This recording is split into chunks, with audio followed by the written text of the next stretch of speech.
Buenas noches a todos los seguidores del canal de YouTube Hombres de Valor. Esta noche comenzamos nuestra serie de podcasts que van a ser de 25 o 30 minutos con cada uno de los invitados. Yo soy Alfonso Dasprilla, el administrador del grupo, y hoy tenemos como invitado a Julio Barberi, nuestro fundador de este grupo, que ya Julio les hablará un poquito cómo fue el tema de la fundación, pero quería presentar a Julio como aparte del fundador del grupo, como un hombre que está casado, que tiene dos hermosas hijas, dos hermosos nietos, tiene una empresa de platanitos que genera empleos tanto en Estados Unidos como en Colombia, muy exitosa su compañía, y ha sido un hombre ejemplar y ha sido pues prácticamente nuestro líder a lo largo de muchísimos años. Así que Julio, te damos la bienvenida a este podcast denominado De cara a cara con un hombre de valor. Adelante, Julio.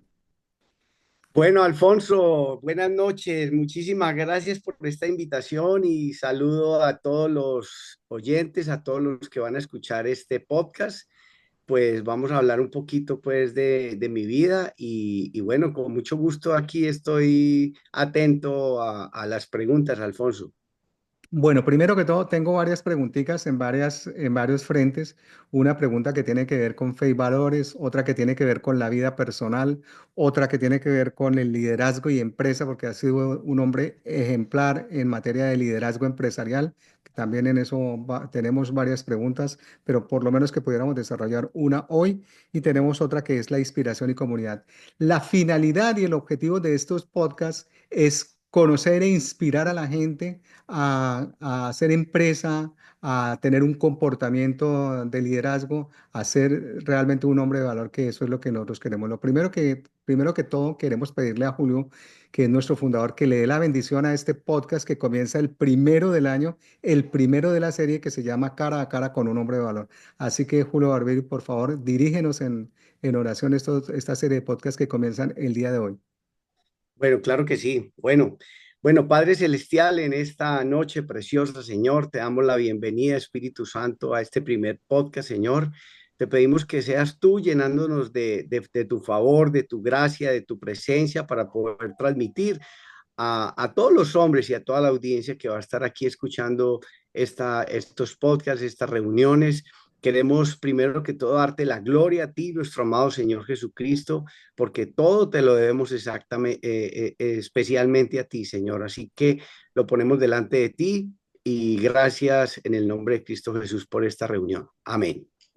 Bueno, entonces, como les decía, estas preguntas pues buscan inspirar, profundizar en la fe, explorar el liderazgo y compartir consejos prácticos para la audiencia.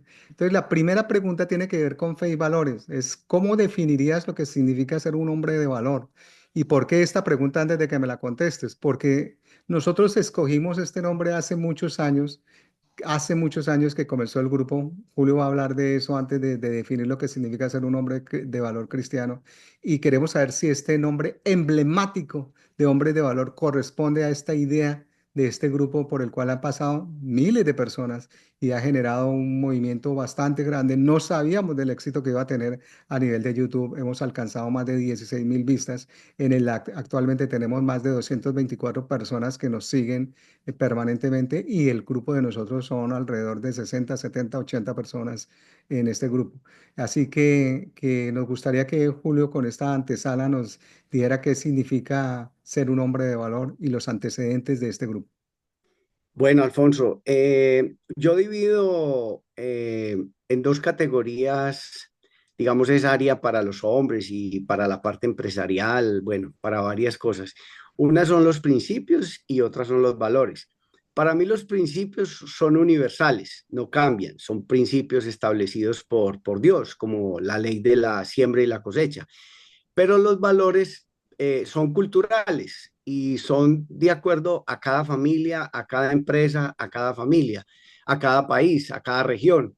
Entonces, hombres de valor es establecer unos principios como, digamos que el primer valor, la sombrilla de esa cultura de valores es la integridad. O sea, cuando una persona es íntegra, cuando un hombre es íntegro, entonces debajo de esa gran sombrilla está la lealtad, está la fidelidad, está el trabajo en equipo, está el amor al prójimo, está la constancia, está el hombre disciplinado.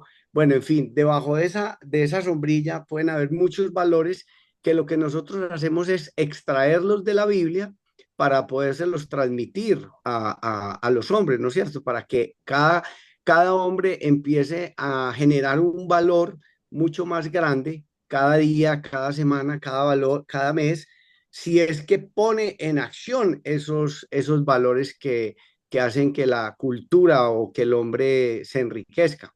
Y también nos acogemos a una palabra de la Biblia que dice que los íntegros cuentan con el favor de Dios.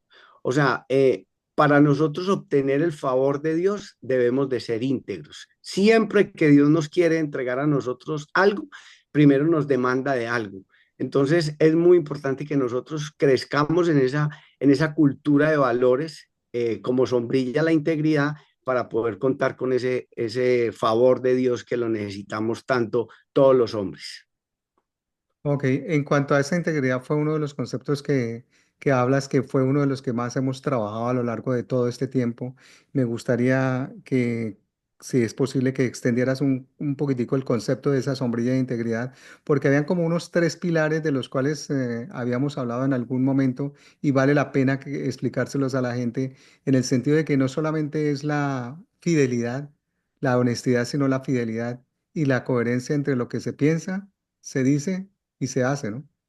¿Es correcto? Claro, en Santiago hay una palabra que dice que no solamente debemos ser oidores de la palabra, sino hacedores de la palabra. Entonces, digamos, ahí hay un valor que se llama la coherencia. O sea, es muy importante que lo que tú profesas, lo que tú estudias, lo que tú encuentras en la palabra, pues debes ponerlo en práctica para que sea coherente lo que tú hablas con lo que tú practicas, con las acciones tuyas. Ahora, todos queremos compartirle a nuestras familias de lo que nosotros estamos creciendo. No hay nada más valioso que cuando nuestros trabajadores o cuando nuestras familias, nuestras esposas, nuestros hijos nos ven hablando a nosotros algo, nos ven compartiendo de algo y también nos ven actuando, o sea, teniendo como esa coherencia con lo que hablamos y con lo que hacemos. Entonces, ese es un valor muy importante. Otro de los tantos es la lealtad, es a quién tú le vas a entregar tu lealtad. Ese es un valor muy importante porque de ahí depende el desarrollo de un hombre, de una persona, de una mujer. Nosotros no podemos entregar nuestra lealtad a cualquier persona, a cualquier organización. Nosotros debemos de estudiar muy bien a quién le vamos a entregar nuestra lealtad para pues nosotros poder crecer, poder avanzar. A veces hay personas que le han entregado la lealtad a personas equivocadas pues han tenido un destino trágico. Tenía un pastor muy lindo que ya murió, que él decía, decisiones determinan destinos. O sea, qué decisión vas a tomar tú cuando tú le vas a entregar la lealtad a una mujer, a un trabajo, a un negocio, a un amigo? ¿Cuántos amigos no le han entregado la lealtad a un amigo que no es un buen amigo y el destino es algo fatal? Pero cuando tú le entregas la lealtad a un buen amigo, pues ese amigo te va a llevar a un destino feliz, a un destino de progreso, de avance, que es lo que hacemos en Hombres de Valor, ¿no? Los hombres que llegan a nuestro grupo, pues nos han entregado la lealtad por ya más de 15 años y los hemos visto cómo han avanzado, cómo han progresado. Entonces, Julio, podríamos decir que el emblema, el nombre emblemático de Hombres de Valor, sí corresponde a esa gran idea que tuvimos en el año 2010, porque este año Hombres de Valor cumple 15 años. Correcto, sí, claro, o sea, tú te has dado cuenta, Alfonso, y muchos de los hombres se han dado cuenta cómo llegan unos literalmente hombres que no valen nada, porque digamos que lo han perdido todo. Al grupo han llegado hombres que no tienen una esposa, que los hijos, hemos encontrado hombres que los hijos no le hablan a él. Hemos encontrado hombres que todo lo han perdido, de pronto llegaron a tener un buen patrimonio, pero todo lo perdieron. hemos encontrado hombres prácticamente solos. Entonces, a medida que ellos han estado en el grupo y llenándose y compartiendo de todos estos testimonios vivientes y de todos estos principios y valores que salen de la Biblia, pues hemos visto a hombres recuperarse, hombres que empiezan a valer. O sea, cómo hombres han empezado a recuperar sus esposas y cómo esas esposas los empiezan a valorar. Cómo hemos encontrado hijos que han perdonado a estos hombres, a estos padres, y los han empezado a valorar. Entonces, ha sido muy lindo porque hemos puesto a valer al hombre como ese ser especial que Dios ha establecido aquí en la tierra. Yo pienso que la palabra dice que Dios nos ha establecido como reyes y sacerdotes, pero lastimosamente, pues el hombre se ha encargado de que su imagen, de que su ser tenga muy poco valor, pero de eso se trata nuestro grupo, de ayudar a estos hombres a que recuperen ese valor, el valor adecuado que debe tener cada hombre. Entrando al tema de la vida personal y espiritual, te tengo una pregunta que seguramente va a ser muy ilustrativa para toda la audiencia y es, ¿qué hábitos espirituales practicas diariamente para mantener tu relación con Dios? ¿Cómo esos hábitos que tiene Julio Barberi diariamente pueden motivar a la gente a seguir un buen ejemplo? Porque lo tuyo es que has sido como si siempre todas tus cosas hubieran salido perfectas y no siempre ha sido así, pero empresarialmente hablando, has sido un hombre exitoso. ¿Cuáles son esos hábitos espirituales que practicas para mantener la relación con Dios en la vida personal? Bueno, pues me tengo que ir a los 18 años. Yo antes de, hasta los primeros 18 años era un joven completamente desorbitado, no era disciplinado, lo único que, pues, o sea, era muy loquito.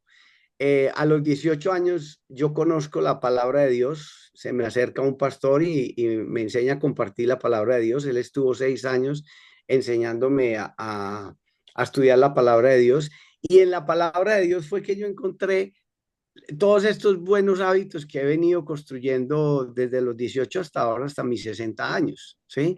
Entonces, pero antes esos hábitos no existían. Entonces, el hábito de leer la palabra, para mí leer la palabra de Dios es tener una intimidad eh, directa con el Padre. Yo fui un joven que cuando nací, mi padre llevaba 2 meses de muerto, entonces no tuve el privilegio de tener un padre, pero afortunadamente Dios se reveló a mí a los 18 años y ahí yo lo adopté como un padre. Yo veo a Dios como un padre, yo veo a Jesús como alguien muy especial en mi vida. Entonces un hábito que yo tengo es leer la palabra todos los días. Todos los días es un hábito que yo tengo todo el tiempo. En la mañana, primero que todo, yo soy un hombre de la mañana. Y esa parte de la disciplina se la saqué a mi madre. Mi madre es una mujer supremamente disciplinada. La oración, también para mí la oración es muy importante. Estoy en el liderazgo de la oración de la iglesia. Todo el tiempo estamos orando en la casa, mis nietos oran, mis hijas oran. O sea, ese es un hábito muy importante que hay en nuestra familia, orar no solamente por nuestras necesidades, sino por las necesidades de los demás. Ahora mismo estamos orando fuertemente por esta situación que va a vivir Venezuela mañana 9 y el 10 de enero. O sea, ese es un hábito que nosotros mantenemos constantemente, el de la oración y el del estudio de la palabra de Dios. Ok, hay un versículo bíblico porque de este versículo bíblico surge una contrapregunta con respecto a esta pregunta de la vida personal y espiritual. Te leo el versículo solamente para recordártelo nada más y entonces ya podrás eh, pensar cuál es la pregunta que te voy a hacer. Dice el versículo de Santiago 5:16. Por eso confiésesen unos a otros sus pecados y oren unos por otros para ser sanados. La oración fervorosa del justo tiene mucho poder. La pregunta concreta, Julio, es... Eh, ¿cuándo fue la última vez que te confesaste? Bueno, eh, yo creo que, o sea, yo nunca he utilizado el acto de la confesión, pero sí el Espíritu Santo, uno de los, de los, de las, ¿cómo se dice? De la confrontación, de la comunión con el Espíritu Santo es la convicción de pecado. Eh, el Espíritu Santo le da a uno la convicción de pecado. Cuando uno ha hecho algo que no le agrada a él, él hace que a uno le llegue esa convicción de pecado. Entonces, digamos, por ejemplo, cuando tú te portas mal con tu esposa por alguna situación, fuiste grosero o no le hablaste por un día o cualquier cosa, ¿me entiendes? O trataste mal a un trabajador o hiciste algo mal hecho. Cuando uno tiene el Espíritu Santo le da esa convicción, así como le da la interpretación, la revelación, así como te da el amor, como te llena de tantas cosas, te da esa convicción de pecado.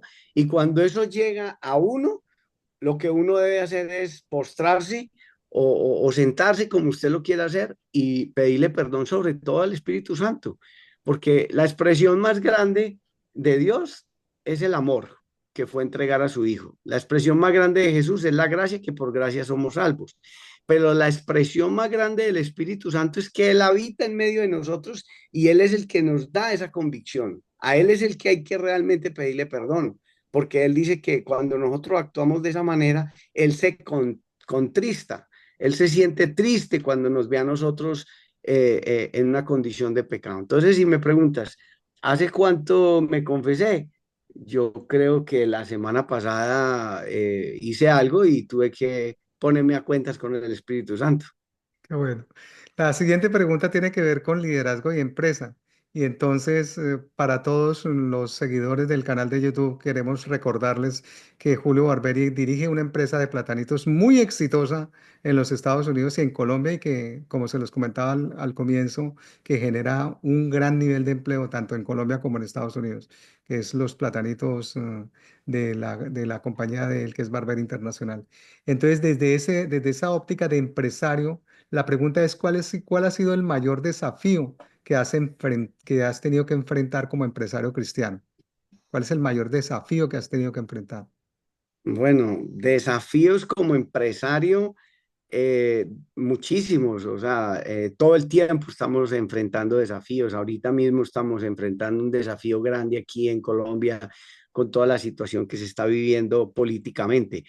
He vivido muchísimos, pero de todos Dios nos ha dado la fortaleza y la inteligencia, la sabiduría para salir de esos. Pero yo diría que uno grande fue en el año 98, 97, cuando decidimos vender una de las empresas en Colombia e irnos a vivir a Estados Unidos con un panorama muy incierto. Llegamos en el año 2000 y queríamos pues ir a vivir primero que todo, queríamos salir de Colombia. Llegamos a establecer una empresa.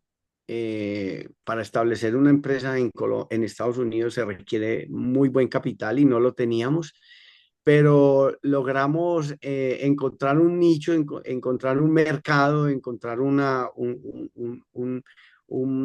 ámbito empresarial para lo que nosotros somos buenos y logramos superar ese desafío, poder llegar a Estados Unidos y emprender una empresa de cero. Mi esposa y yo empezamos los dos solitos en el año 2000, después se unió nuestra hija, después se unió un vendedor pues digamos, para no hacer largo el cuento, hoy en día en Colombia tenemos casi 500 trabajadores directos, los que nos venden el plátano son más de 1000. Tenemos una alianza estratégica con una empresa de Costa Rica que también son alrededor de 400 trabajadores. En Estados Unidos somos ya 40 trabajadores. Entonces, les digo estas cantidades de trabajadores que están bajo nuestra responsabilidad, porque en el año 2000 éramos dos apenas, pero llegamos aquí a Estados Unidos con todo muy incierto. Pero fue un desafío grande y valió la pena porque se han visto los resultados. Y una de las cosas que nosotros tenemos que abonar ahí es que con toda esta agenda que te ocupan tus empresas y tus negocios, siempre tienes tiempo para compartir en hombres de valor. Y bueno, y en esta oportunidad, en este podcast, seguro, que seguramente va a inspirar a mucha gente a seguir ese buen ejemplo. Pero aquí surge una contrapregunta de esta pregunta que tiene que ver con el desafío empresarial. Y es si te has arrepentido de alguna decisión empresarial en algún momento dado. Muy pocas, pero casi siempre lo que, digamos, se me mete en la cabeza y lo que siempre soy un hombre muy decidido y muy definido. Entonces, no tengo así como claro algo que yo me haya arrepentido de no haberlo hecho. No, yo creo que antes he hecho muchas cosas que de pronto no las debía haber hecho, pero, pero casi todo lo que he planeado y lo que he querido hacer lo hemos podido hacer, y tengo ese apoyo de mi esposa que siempre me está apoyando para tomar todas estas decisiones y emprender todo lo que hacemos. Pero digamos, cuando ha venido esa equivocación, ¿ha sido consciente de que ha sido una situación endógena, o sea, que ha sido de ustedes, o ha sido una cuestión exógena del mercado? ¿O simplemente han dicho las cosas tienen que suceder porque deben suceder de esa manera? Sí, así como algo que tenga así como muy presente, no la tengo, Alfonso. Tendría que pensarla, pero no la tengo ahorita muy clara. Sí, es para contarles a a nuestros seguidores, oyentes y a todas las personas del canal que no tenemos nosotros un libreto. Las cosas van ocurriendo como si estuviéramos tomando un café. No lo hemos preparado de esa manera precisamente para saber cómo nos responde un hombre de valor y especialmente su fundador. Hay una pregunta que tiene que ver con la inspiración y la comunidad, y es que si Julio nos puede compartir una experiencia donde tu fe te haya ayudado a superar un fracaso empresarial. Empresarial. Sí, Claro, o sea, para todas las decisiones que nosotros tomamos y especialmente en cabeza mía, necesito tener toda la fe, porque si yo soy de los que pienso que en un 100% tienen que haber dos inversionistas. El 50% lo ponemos nosotros, que es actuar con lo que nosotros podemos actuar, ¿no? O sea, como hacer la diligencia, ser diligentes, poner lo que a nosotros nos corresponde hasta el 50%. Y el otro 50%, yo soy de los que pienso que lo pone Dios. O sea, nosotros llegamos hasta una parte de la inversión, del proyecto, del sueño, pero el otro 50% yo espero que lo ponga Dios. Y eso sí te digo que siempre ha sucedido así. Lo más reciente es que entramos a codificar nuestros productos a unas grandes plataformas en los Estados Unidos, y era algo súper, pues era algo como sobrenatural que de pronto nos codificaran a nosotros un producto en una cadena a nivel nacional, y nos preparamos, duramos casi 5 años certificando nuestras plantas de producción, los equipos, los volúmenes, o sea, nosotros hicimos lo que teníamos que hacer. Y cuando llegamos a ofrecer el producto, pues obviamente nos dijeron, ustedes hicieron esto y esto y esto. Sí, señor. Bueno, entonces nos dieron la oportunidad, pero yo creo que sí se necesita esa parte de lo sobrenatural que viene del cielo. pero la idea con respecto a esta pregunta es si tú has tenido a lo largo de tu vida un fracaso empresarial del cual hayas aprendido y que puedas compartir cómo saliste de ese fracaso, cómo saliste adelante, y si en algún momento dado ya con tus negocios completamente fortalecidos has intentado cambiar de línea de negocio o de línea de producto y ha sido un fiasco meterse en otra clase de negocio, una experiencia que pudiera invitar a la gente a mantenerse en un negocio que conoce o probar en otras líneas de negocio. ¿Me comprende la pregunta? Sí, sería bueno que mi esposa estuviera aquí porque ella sí me acordaría a mí Las embarradas. de todas las que no se dieron. Pero yo he sido un hombre, siempre he sido, todos mis proyectos, yo soy un hombre de largas relaciones, o sea, de largo alcance. Ajá. Llevo 38 años produciendo snacks, por ejemplo, siempre he estado en el negocio de los snacks. Entonces, en Colombia estamos en el negocio de los snacks, en Estados Unidos estamos en el negocio de los snacks. En Colombia estuvimos en el negocio de los alimentos, en Estados Unidos estamos en el negocio de los alimentos.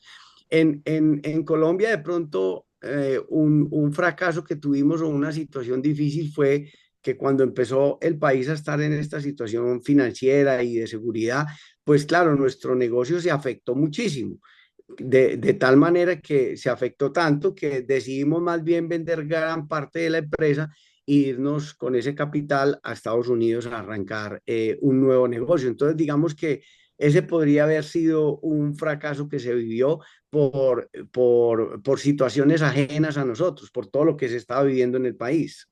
Por variables exógenas, completamente.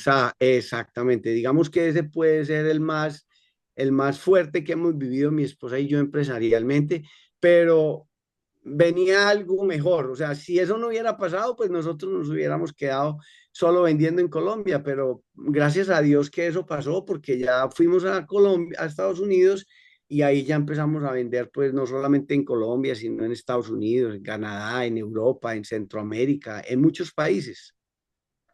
Pero digamos, si viene alguien y te dice, Julio, tenemos un excelente negocio en otra línea, tú te quedarías únicamente con el negocio en el cual estás de los platanitos, de los snacks, o probarías en otra clase de negocio a estas alturas Sí, de la vida.